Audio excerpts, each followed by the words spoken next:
말씀은 마가복음 3장 1절부터 6절까지의 말씀입니다. 신약성경 마가복음 3장 1절부터 6절 말씀입니다.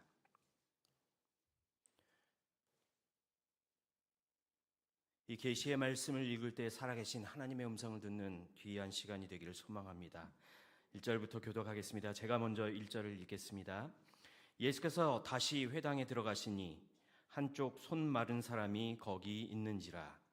사람들이 예수를 고발하려 하여 안식일에 그 사람을 고치시는가 주시하고 있거늘 예수께서 손 마른 사람에게 이르시되 한가운데에 일어서라 하시고 그들에게 이르시되 안식일에 선을 행하는 것과 악을 행하는 것, 생명을 구하는 것과 죽이는 것 어느 것이 옳으냐 하시니 그들이 잠잠하거늘 그들의 마음이 완악함을 탄식하사 노하심으로 그들을 둘러보시고 그 사람에게 이르시되 내 손을 내밀라 하시니 내밀매 그 손이 회복되었더라.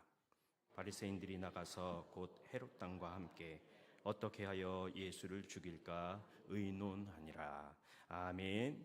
할렐루야. 10월 첫 번째 수요 예배에 나오신 여러분을 주님의 이름으로 환영하고 축복합니다. 오늘부터 예배 시간이 기존 7시 30분에서 7시로 당겨졌지요.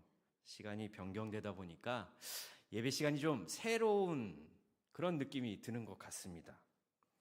그런데 또 기존 시간보다 좀 빨라지니까요. 정신없이 또 시간이 지나가는 것 같습니다. 그래서 바쁘다는 느낌이 조금 드는 것 같은데 혹시 그렇지 않으신가요? 네, 저만 그런 것 같습니다. 그래도 별 차질 없이 또 혼돈 없이 예배에 참석하신 여러분을 주님의 이름으로 환영합니다. 축복합니다. 우리 옆에 계신 분들과 인사 한번 나눠볼까요? 잘 오셨습니다. 은혜 받고 돌아갑시다. 네, 오늘은 내 손을 내밀라라는 제아의 말씀으로 은혜를 함께 나누기를 원합니다. 독일 철학자인 임마누엘 칸트는 손을 가리켜 이렇게 정의합니다. 손은 눈에 보이는 뇌의 일부다. 왜냐하면 뇌의 명령을 받아서 몸의 지체 중 손이 가장 다양하고 많은 일을 하기 때문입니다. 때로는 손의 감각을 통해서 눈의 역할을 대신하기도 하고요. 또 손짓으로 말하는 수화를 통해서 입을 대신하기도 하지요. 이러한 중요성 때문에 손은 사람을 지칭할 때도 사용합니다. 사람이 필요한 자리에 인원이 부족하면 뭐라고 얘기하지요? 손이 모자르다라고 이야기합니다. 그리고 어떤 일에 대하여 뛰어난 사람, 능숙한 사람을 뭐라고 얘기합니까? 선수다라고 얘기합니다. 저는 어떤 선수인 것 같으세요? 네, 청소하고 빨래의 선수입니다. 라고 얘기한다면 잘한다는 얘기죠. 재능이 있다는 얘기입니다. 전문가를 도와주는 사람은 뭐라고 얘기할까요? 조수라고 얘기하지요. 그래서 도울조에 손 숫자를 씁니다. 그리고 무슨 일이든 내 마음대로 통제할 수 있다라고 말할 때는 내 손아귀에 넣었다라고 얘기를 합니다. 그리고 어떤 일을 청산하거나 관계를 끊을 때는 뭐라고 얘기하죠? 손을 뗀다라고 이야기합니다. 이처럼 손은 사람에게 중요한 의미를 지니고 있다고 할 수 있을 것 같습니다. 그래서 아까 말씀드린 것처럼 때로는 손을 사용해서 언어를 대신해서 대화를 하기도 하고요. 그리고 글씨를 쓰거나 또한 물건을 들어 옮길 때에도 손을 사용하기도 합니다. 대인관계를 형성할 때도 손을 사용하지요. 우리 옆에 가까운 데 계신 분과 악수를 한번 해볼까요? 잘 오셨습니다. 다시 한번 인사해 보십시오. 네, 이렇게 대인관계를 위해서도 손을 사용합니다. 그리고 가장 중요한 식사를 할 때 손을 사용하기도 하지요. 어떻게 보면 인간의 몸을 구성하고 있는 지체들 가운데서 가장 바쁘고 가장 많은 일을 하는 것이 아마 손이 아닐까라고 생각을 해봅니다. 그러한 의미에서 오늘 본문에 등장하는 인물은 신체 중에 가장 중요한 역할을 하는 손, 그 손이 제 기능을 하지 못하는 한쪽 손 마른 병자가 등장을 합니다. 어떻게 보면 이 사람은 매우 비참한 상태에 놓여 있는 사람이 아닐까 생각해 봅니다. 예수님께서 회당에 들어가셨을 때 그는 그곳에 분명히 있었고요. 불행히도 그는 예수를 노리는 자들의 덧미끼로 사용되었던 그런 인물이었습니다. 무슨 말입니까? 바리새인과 헤롯 왕은 예수님께서 그 불쌍한 사람을 안식일임에도 불구하고 분명히 고치실 것이다 라는 사실을 알고 이 일로 율법을 어긴 죄를 물어서 예수님을 고발하려고 했던 것입니다. 그러면 예수님은 이 손 마른 사람을 어떻게 하셨을까요? 과연 예수님은 바리새인과 헤롯 왕의 계획을 모르고 계셨을까요? 오늘 본문 4절에 기록되어 있는 말씀을 보시면 이 질문에 아마 대답하실 수 있을 것 같습니다. 제가 4절 말씀을 읽어드리겠습니다. 그들에게 이르시되 안식일에 선을 행하는 것과 악을 행하는 것, 생명을 구하는 것과 죽이는 것 어느 것이 옳으냐 하시니 그들이 잠잠하거늘. 예수님께서는 이들의 의도를 알아채셨지요. 그리고 그들을 향해 질문을 하십니다. 선을 행하는 것, 생명을 구하는 것과 악을 행하는 것, 죽이는 것 어느 것이 옳은 것이냐라고 질문하십니다. 그들이 잠잠하였다는 것은 무엇을 의미할까요? 예수님께서 하신 말씀이 다 옳습니다라고 그런 생각을 가지고 있었다라는 행동이죠. 그런데 주님께서는 이러한 그들의 계획, 의도를 아셨음에도 불구하고 오늘 손 마른 이 병자를 고치셨다라는 것입니다. 그러면 예수님께서 굳이 왜 위험을 감수하시면서까지 손 마른 사람을 치유하셨을까? 이런 질문을 해보게 되지요. 오늘 본문을 함께 살펴보면서 이 치유의 사건의 중심에 서 계신 예수님의 모습을 통해서 하나님께서 오늘 우리에게 주시는 은혜가 무엇인지 함께 살펴보기를 소망합니다. 먼저 예수님께서는 손 마른 사람을 한가운데에 일어서라라고 말씀하십니다. 3절에 기록되어 있지요. 오늘 본문에 등장하는 손 마른 사람은 어느 곳에 가든지 항상 중심이 아닌, 다른 사람의 관심을 받지 않는, 잘 보이지 않는 가장자리, 구석진 곳을 항상 선택하였을 것입니다.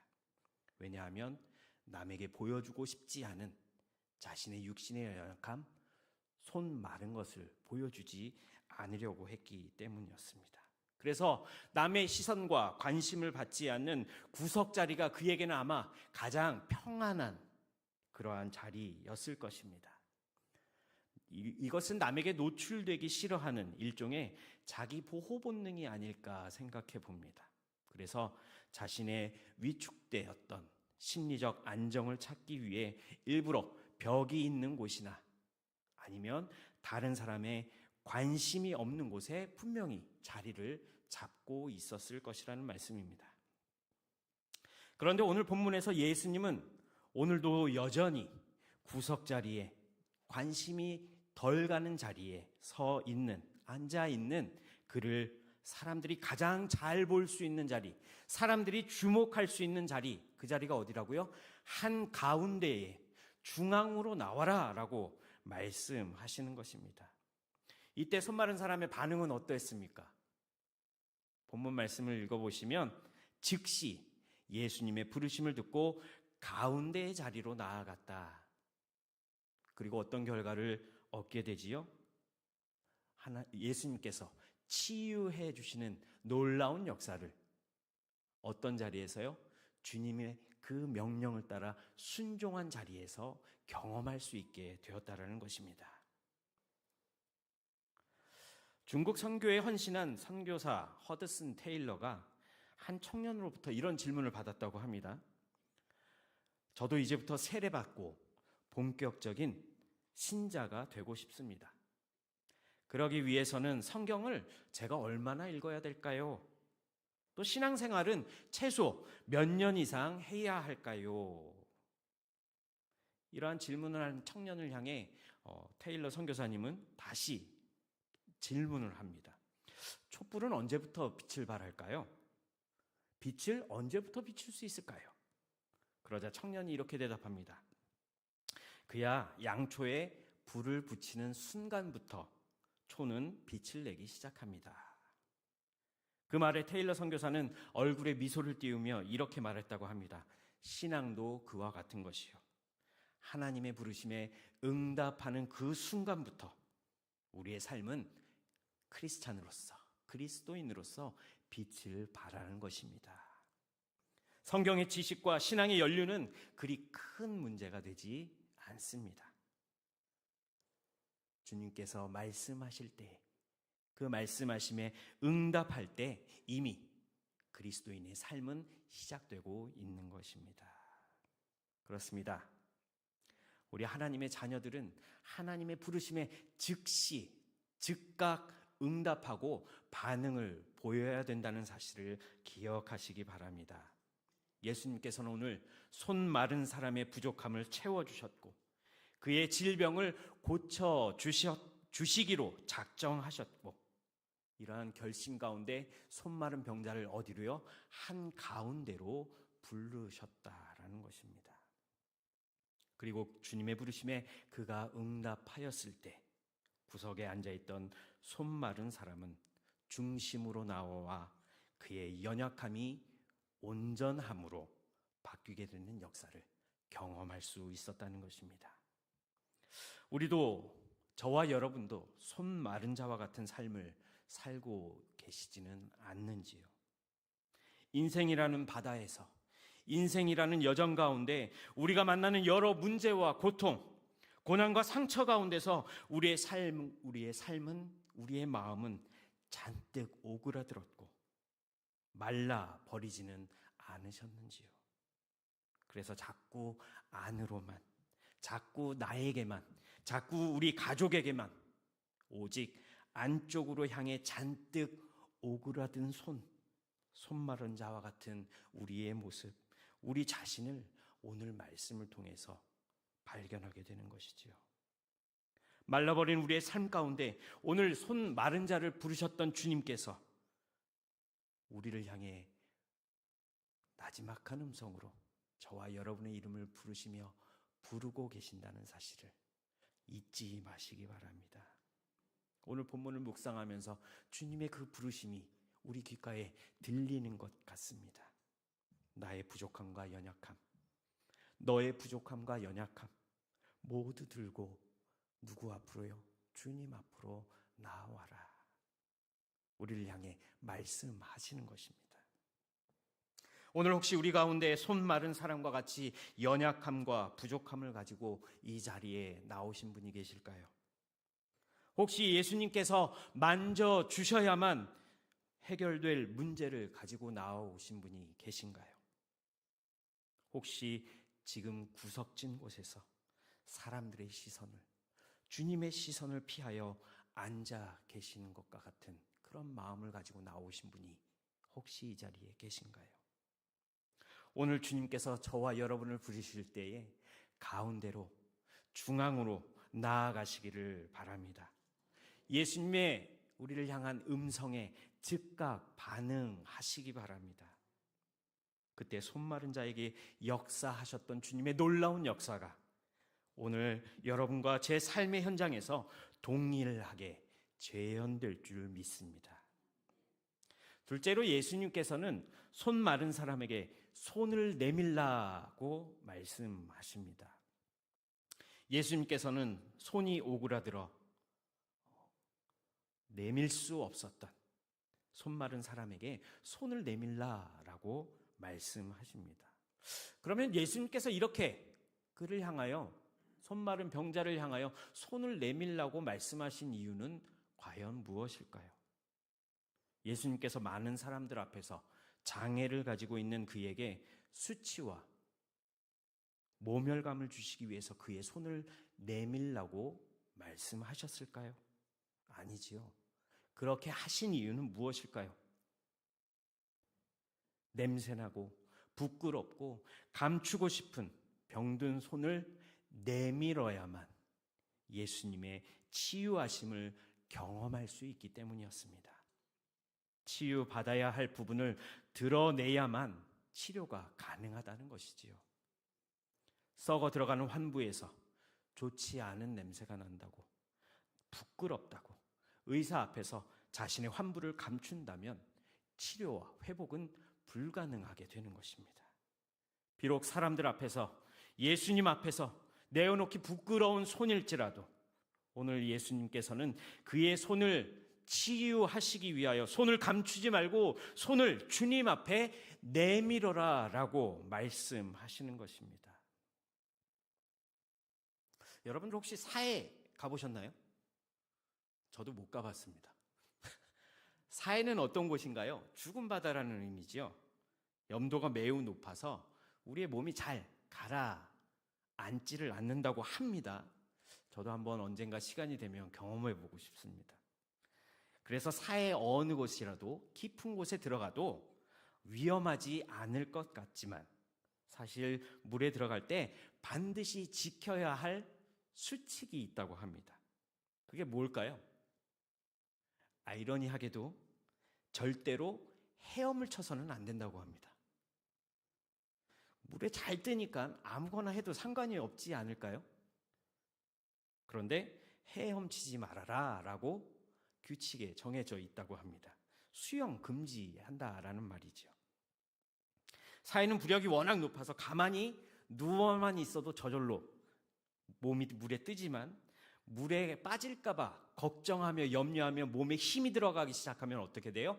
가라앉아 버린다고 합니다. 그래서 허우적거리다가 자칫 잘못하면 물에 빠지기도 하는 위험이 있기 때문에 헤엄치지 말아라 라고 이야기한다, 규칙에 기록되어 있다고 합니다. 또한 허우적거리면서 수영하려고 하면 바닷물이 어디로 들어갈까요? 눈으로 들어가게 되지요. 그러면 그 다량의 광물질을 함유하고 있기 때문에 눈에 엄청난 고통이 찾아온다고 합니다. 저도 물은 좋아하는데 수영은 잘 못합니다. 수영을 배워보려고 했는데 음파음파 아시죠? 네, 음파음파만 하다가 끝났습니다.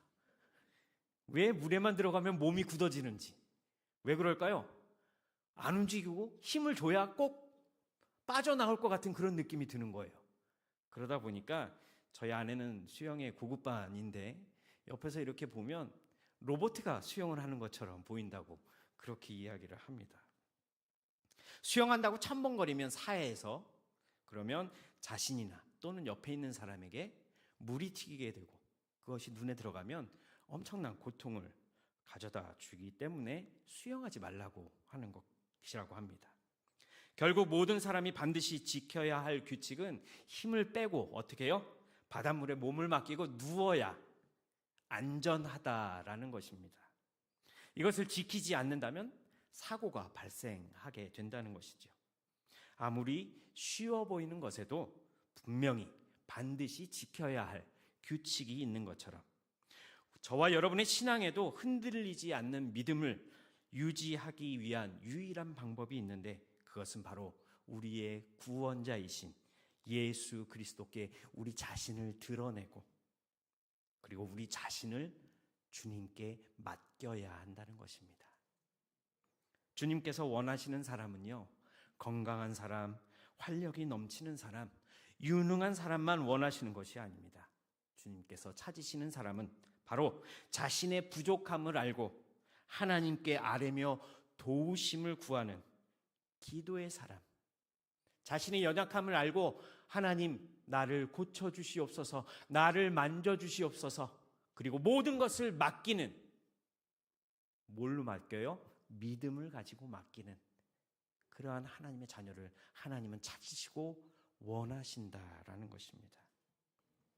오늘 예수님께서는 손 마른 자의 부끄러운 손과 같은 냄새가 나고 부끄러운 우리의 죄와 허물을, 그의 문제의 손을 주님 앞에 내밀어라 라고 말씀해 주시는 것입니다. 여러분의 문제를 주님 앞에 내밀라 라고 말씀하시지요. 주님 앞에 나의 문제와 나의 부족함이 주님 이것입니다. 주님이 나의 삶 가운데 역사하여 주시옵소서. 주님 앞에 우리의 부족함을 고백하시고 또 우리의 문제를 온전히 주님께 맡기신다면 오늘 손마른 자가 자신의 문제를 주님께서 완전히 해결해 주셨던 것처럼 주님께서 주시는 온전한 치유와 문제 해결과 응답을 누리시는 복된 저와 여러분의 삶이 되시길 축복합니다. 마지막으로 예수님의 말씀에 순종했을 때 손마른 사람은 온전함을 경험하게 됩니다. 오늘 본문의 주인공은 손이 말라버려 펼 수 없는 그런 사람이었습니다. 그의 인생 가운데 단 한 번이라도, 단 한순간도 손을 펴보겠다고 노력한 적이 없었을 것입니다. 왜냐하면 손이 말라서 움직일 수 없는 그런 현실 가운데 있기도 하였고, 또한 이것은 선천적인 장애였기 때문입니다. 말라버린 손을 움직이는 것은 불가능하며 그리고 부질없는 시도였기 때문에 손을 한 번도 움직일 수조차 없었다라는 것입니다. 그런데 예수님께서 그에게 손을 내밀어라 라고 말씀하셨을 때 그는 자기의 손을 예수님 앞에 힘껏 내밀었을 뿐만 아니라 손을 폈고 움직였다라는 것입니다. 그랬을 때 어떤 일이 일어납니까? 그동안 기능하지 못했던 그의 마른 손이 온전하여지고 움직이기 시작하였다라는 것입니다.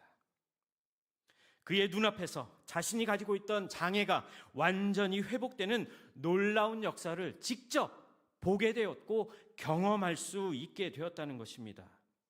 예수님께서 행하신 놀라운 역사의 증인이 되었다는 것이죠. 예수님의 말씀에 순종했던 그의 믿음이 열매 맺게 되었다는 것입니다. 그렇다면 이런 예수님의 놀라운 치유와 회복을 경험한 사람은 과연 어떤 삶을 살았을까요? 예전의 구석에서 사람들의 관심을 받지 않는 안전한 자리에 그저 있기를, 계속 그곳에 있기를 원했을까요? 아닙니다. 여보시오, 내 손을 보시오. 비틀어지고 말라버린 내 손이 주님을 만남으로, 주님을 향한 믿음 때문에 이렇게 온전하게 되었어. 당신도 그 주님을 만나보시오 라고 예수 그리스도의 이름을 증거하지 않았을까요? 어디로 가든지 자신이 있는 곳에서 기쁘고 놀라운 소식을 전하려고 했었을 것입니다. 자다가도 눈이 떠지면 밖으로 나가서 만나는 모든 사람들에게 놀라운 역사를 행하신 예수 그리스도에 대하여 찬양하며 예수 그리스도의 이름을 증거하지 않았을까요? 자신의 장애를 온전하게 해주셨던 주님을 이야기하고 자랑하였을 것이라는 말씀입니다. 우리도 이렇게 예수님의 음성이 우리 귓가에 들려왔을 때 그 말씀에 순종해야 하는 것입니다. 내가 가진 문제 앞에 세상적으로 해결할 수 있는 방법을 고민하는 것이 아니라 온전히 주님 앞에 맡기시는, 주님이면 이 모든 문제를 해결하실 것이라는 믿음을 가지시고 주님께 맡기실 때 절대 하지 말아야 될 것 단 하나가 있습니다. 의심하지 마시기 바랍니다. 주님이면 모든 것을 가능하게 하실 수 있습니다. 이 믿음 가지고 내가 주님께 맡깁니다. 주님, 역사하여 주옵소서. 그리고 절대 뭐 하지 말라고요? 뒤돌아서서 이거 혹시 응답 안 오는 거 아니야? 의심하지 마시라는 것입니다. 예수님께서 내 삶에 이루어 주시겠다고 약속하신 그 문제를 응시하시며 또 문제를 바라보시며 문제 앞에서 도망하지 마시기 바랍니다. 온전히 살아계신 하나님의 아들이신 예수님께 맡기시고 또 문제의 한가운데서, 어려움 한가운데서 누구를 찾습니까? 예수님을 찾게 될 때에 예수님께서는 우리를 기꺼이 만나 주실 것이고 권능의 손으로 말미암아 우리가 온전하게 되는 축복을 누리게 될 줄 믿으시기 바랍니다. 그래서 우리가 주님의 역사하신 놀라운 역사의 주인공이 될 줄 믿습니다.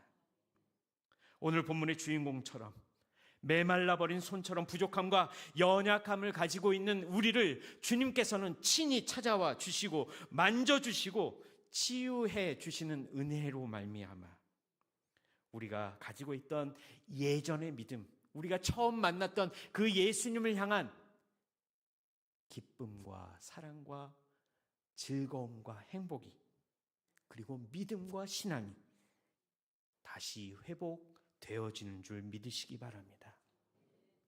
오늘 주님께서는 우리를 향해 내 손을 내밀어라 말씀하십니다. 지금도 여전히 우리 곁에서 은수야, 내 손을 한번 내밀어봐. 힘들고 어려움 가운데 있는 연약함, 부족함을 나에게 전부 맡겨봐. 내가 고쳐줄게. 내가 회복시켜줄게. 우리의 연약함과 부족함을 아시는 주님께서 오늘 말씀을 통해서 우리의 손을, 우리의 문제를, 우리의 아픔과 우리의 고통을 주님을 향하여 내밀기를 원하시는 주님. 여러분은 혹시 어떤 부족함과 연약함을 가지고 계십니까? 오늘 우리에게 주시는 말씀처럼 내밀기만 하면 치유될 것이고, 내밀기만 하면 회복되어질 것이고, 내밀기만 하면 완전하게 되어지는 축복을, 은혜를 누리게 될 줄 믿습니다. 주님을 향한 믿음과 신뢰를 가지시고 용기를 내어 우리의 연약함을 한번 내밀어 봅시다. 우리의 부족함을 해결해 주시길 기대하는 마음으로 손을 한번 내밀어 봅시다. 그리고 맡기시기 바랍니다. 주님께서 모든 것을 회복시켜 주실 것이고 온전함으로 여러분과 저를 인도해 주실 것입니다. 오늘 주님께서 저와 여러분에게 주시는 말씀, 음성에 귀 기울이시기 바랍니다.